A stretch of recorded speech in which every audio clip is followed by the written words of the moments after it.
Hello everyone, how are you doing? My name is Daryl Gillerman, CEO of Gillerman PMC LLC, a quality consulting firm here in Connecticut. Today is breaking news. I broke this several years ago concerning the Dominion voting machines. This is Fox News filings, shows Dominion voting machine executives, including Eric Cromer, knew its voting system had security issues, was easily hacked and was hacked, and was riddled with bugs. This video today is a model of that article. This video today is about Dominion voting systems. Executives knew its voting systems had bugs, major security issues, and was hacked. And I want to get into this right now because this is a nice little flow chart of the Dominion problems, the election fraud, the key players exposed. Yes, this will be on my thumbnail as well, ladies and gentlemen, business owners. I find it absolutely disgusting, and one of the major players involved with this Dominion issue is ANSI. And you're probably asking me, why do you have that up there? Half a nut, fuck you. Well, I have to tell you, business owners, my fellow business associates and my fellow citizens. In 2019, I exposed an impropriety concerning laboratory accreditation. Make a long story short, a Russ Cheney, a chairman for ANSI, called me up and left me that message, half a nut, fuck you. The reason why I leave this is they are a player in all of this mess. They have, you will see. I want to explain it to you so you understand this, because it's the only way to understand. In 2022, in June, I applied for director-at-large position on ANSI's board. Well, guess what? I applied for it, 54-page document, 16 pages were customer recommendations. They got into the whole story about how ANSI and ANAB between 2015 and 2021 were watched over by communist China. Sitting on ANSI's board is the Department of Homeland Security, the FBI, the CDC, the FTC, the USDA, NIH, and Pfizer, Johnson & Johnson, United Technologies, now it's Raytheon, Lockheed, and Boeing, and on and on and on. So I put this in, thinking that I could change their mantra, because if you have a chairman that says it, you have Jim Tassin from Lockheed, whose members sit on there. You also have David Calhoun from Boeing. What is their issue? Maybe they could say it on the golf course, but by Russ Cheney saying that on the telephone to me, and I'm going to let you listen to it right now. You don't make this stuff up. I think it's absolutely appalling, and then we will go in to the Dominion voting machines, and this is the problem, because the National Institute of Standards and Technology are big issues with the Dominion voting machine. So let me play this for you, okay? Russ Cheney, he called me the following day that I exposed the fact that the accreditation body did sit on ANSI's board, right over by the forensic laboratories that they certify. They always talk about impartial oversight. They are full of it. And don't ever listen to voluntary consensus standards, because it isn't voluntary. They use voluntary consensus standards to bypass, to go under any sort of presidential sanction, whether it's Iran, whether it's China, whether it's Russia. Here it is. Can you please leave a message and I'll return your call as soon as possible. Record you.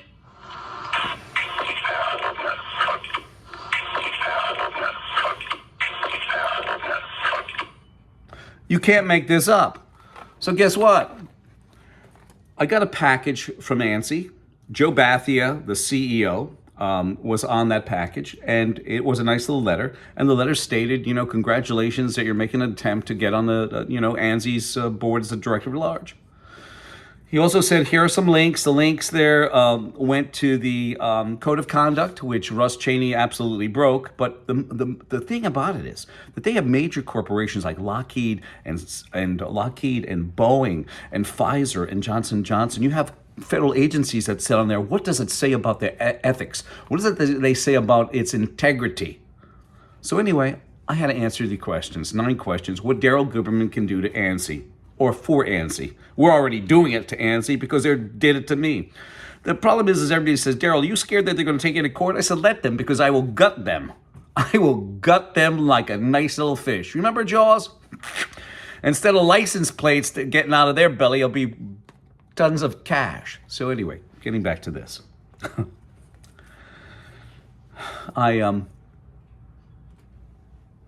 I did that. I looked at the 9 questionnaire to see what Daryl Guberman can do for ANSI. Well, I want to be a representative for the small mom and pop companies out there. They have no representation. 20, 30, 40, 50, even 5 people. They don't have a voice when it comes to the corporations that sit on ANSI, the big dollar factors that make ANSI have an $84 million bottom line.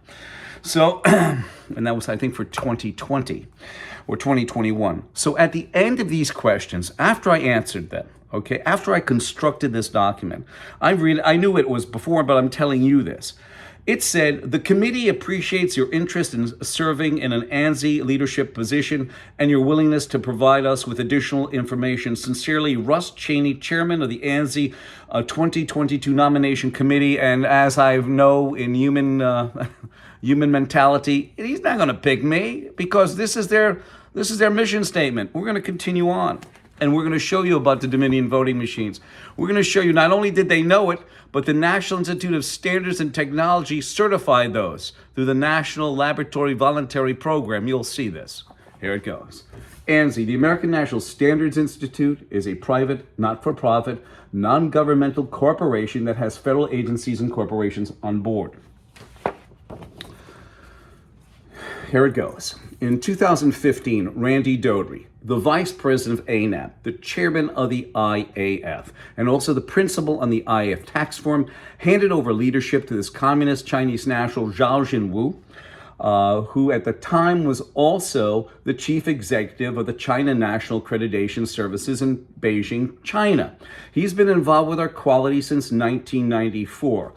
Also, mind you, ANSI and ANAB are underwriters for both the IAF and ILAC, the International Laboratory Accreditation Cooperation. And since many people are blaming Wuhan, China, he was certifying it in 2017 when he was still the chairman of the IAF.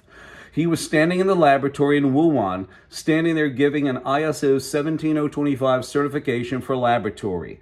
Okay, so the liability falls on ANSI, ANAB. Do not be fooled by anyone. He is mandated by his country of origin, Communist China, to take your data through the China National Intelligence Law, Article number 7. On top of that, in 2017, Randy was being advertised on a government agency's website, the Department of Homeland Security. Why? Because they sit on ANSI. Another thing is that not only was Phil Matheson, the director of standardization, whatever, on the Department of Homeland Security. He not only got his federal salary, but he was also getting $262,000 as a royalty payment. If they work 2 hours a year, that's a lot, ladies and gentlemen. ANSI took over complete control over ANAB in 2018. You have federal agencies and corporations on board. We bring out Joe Batia, the CEO. Okay, and by the way, I wrote letters concerning that issue in 2019, and their lawyer said, I don't know. I never heard anything wrong. Oh, my God. So anyway, this guy, this joker, who should be thrown out on a rail, Joe Batia, the CEO of ANSI, said this at a meeting with the Association of Equipment Manufacturers, which also sit as a member on ANSI's board. Would you want to have your competitor dictate the future of how you do business? And that competitor could be somebody not just from the US, but somebody from China. China, a year before, had taken over the American Incorporated IAF, International Accreditation Forum, incorporated in Delaware. ANSI sits as a member. So he said controlling of China. Well, here it is. Between 2015 and 21, you had ANSI and ANAB sitting there being controlled and influenced by communist China. Now we go on to NIST, the National Institute of Standards and Technology. They run several organizations that are ripoffs to the American taxpayer. The first and number one is the NIST MEPs, the Manufacturing Extension Partnership which is 50 strong in all states. They get both state and federal funding, whereby 64.85% of those funds go to pay their management and personnel. And I dealt personally with a Bonnie Del Conte in Connecticut at the con step, I call it con honor step, because I got her salary, I got it all. In fact, I'll tell you just a little tidbit. In 2015, I give this because I remember this one. 2015, they were brought in $4.2 million. Out of that, if you take it by 64.85%, it's about $2.75 million, where $1.5 million that was left over after the 4.2, okay, was left to the manufacturing arena, which there's only 5,000 in the state, which means if it were divided equally, 1.5 million, it'd be $300 each. Sitting on the board of ANSI, not only getting his salary, but also getting his ANSI payment, is a Gordon Gillerman in 2018. I have to give this to you. He was making $120,000, okay, tax-free, called a royalty payment. This is what a royalty payment is, my fellow citizens. Unfortunately, the term royalty is not defined in the tax law. The regulations simply provide that whether a particular item of income is a royalty payment must be determined by the facts and circumstances. So NIST also, as I told you, sits on ANSI's board. Here goes a good one. They have the NIST SP 800, cybersecurity. Well, let me tell you something. They got hacked by China. In fact, the National Vulnerability Database that the Department of Commerce via NIST, Department of Commerce watches over NIST. The National Vulnerability Database got hacked. Okay, they got hacked, and now they're coming out with all these standards and procedures, working hand in glove with ANSI-ANAB voluntary consensus standards. And as you can see, they're taking our data. We got in touch with a guy, Eric Puskar. Let me tell you how big of liars they are. This was, I know you're going to say 2017, 6 years ago, but you got to keep this stuff because these liars, you got to catch them. Well, we caught him. This is what he said. We asked him about NIST being involved with ANSI and ANAB and all the rest of this. And this is what he said. And at the time, it was ANSI ASQ. And as I told you, in 2013, I gave a speech at the American Society for Quality. Let me put him down. At that time, you have the American Society for Quality and you have the American National Standards Institute. They owned ANAB 50-50, the American National Crediting Board. So at the time, and let me just say it, it was always ANAB or it was ANSI-ANAB, but they used ASQ as a block, like to think that, just let me just say, finally. So we had a Mr. David Levy come in and try to discredit us, but he can't. As you can see, he can't. And he won't. We also were sued by one of their shills, and he lost too. Took 3 years, but nevertheless, the guy lost. Okay? But anyway, we'll go back to Mr. Puskar, if we may. Okay? Mr. Puskar. At the time, it was called ANSI ASQ, so this is not to confuse you. It's actually ANSI ANAB, but in 2017, it was ANSI ASQ. In 2018, it became ANSI ANAB.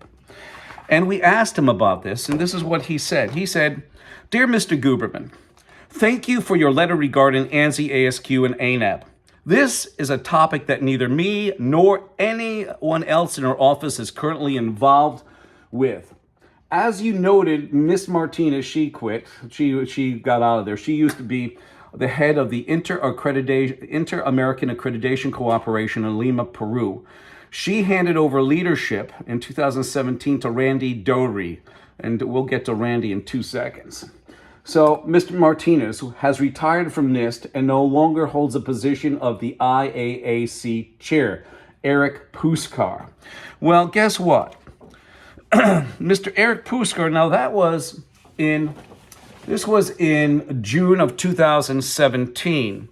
This was advertised on ANSI's board, or actually advertised. This is 6/1/2017. This is 6/13/2017. So he said all of that, and you will find out that it said that Eric Puskar was the guest speaker at ANSI, and he had no clue about ANSI, ASQ, ANAB. So he is bullshitting. Randy invited us to join in 2016, he invited us to join either ANAB or IF or both, but how, as a proud American, could I join this dreck? You had ANSI and ANAB sitting already on the IAF. The IAF was handed over to a communist Chinese national, 2015. A year later, he invited me. No, I thanked him for the vote, to join, but I would not join. I believe independence in the quality arena is the most imperative part, most important part. Okay? We also received a letter because there was an article written about the improprieties of NIST and NIST MEP programs. Okay? This is what this lady said. MEP defunding. You're so right. First, I will say that I am a former NIST MEP employee. How I was fired, I was the top performer. I was a top performer in the organization, measured by sales, billable hours. I felt like a round peg in a square hole.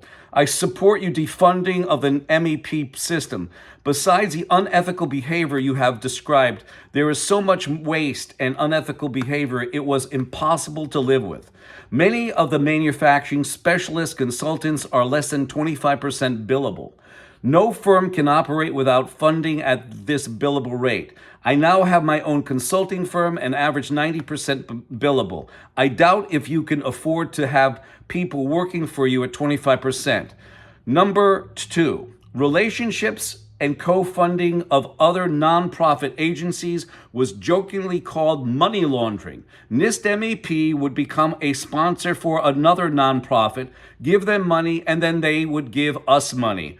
I totally agree with your statement that you have been in quality management for over 40 years, and I assure you if a consultant group such as MEP was talented enough to help companies increase sales by $12.6 billion in sales, as they claim, they certainly do not need a tax-funded business welfare system keeping off the middle class, ripping off the middle class over $100 million every year. Keep pushing and drain the swamp.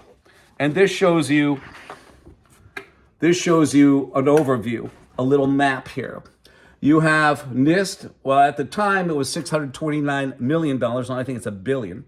You have the United States with the 50 NIST MEPs being recognized, and then I rounded it off here, it's 65%, meaning this. In all 50 states, they get state and federal funding, whereby 64.85% gets distributed amongst their management and personnel.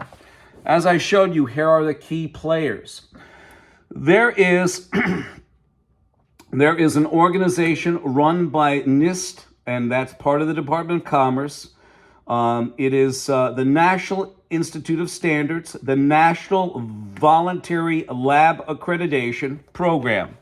We have the certifications that certified the Dominion voting machines. They were in cahoots with the actual manufacturer to get these certifications done. And I'm going to introduce to you a guy that we've become very friendly with on paper, is a Mr. Christopher Wray. Christopher Wray of the FBI. Christopher Wray of the FBI. And here he is. Christopher Wray of the FBI.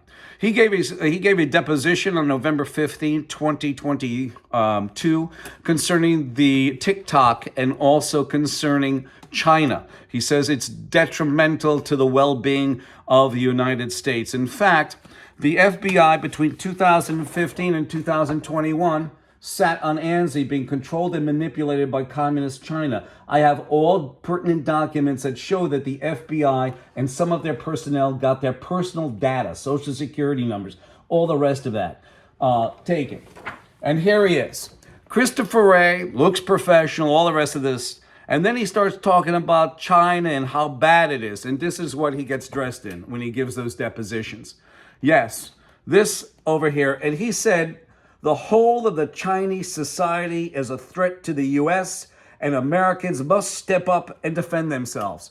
Well, Here he is defending us, ladies and gentlemen, business owners, a horrendous thing. I'm going to leave it here. This will be probably one of many videos we'll put out about Dominion. My telephone number is 203-556-1493 or Daryl, TQRS, @yahoo.com. I thank everyone, and I look forward to hearing from you.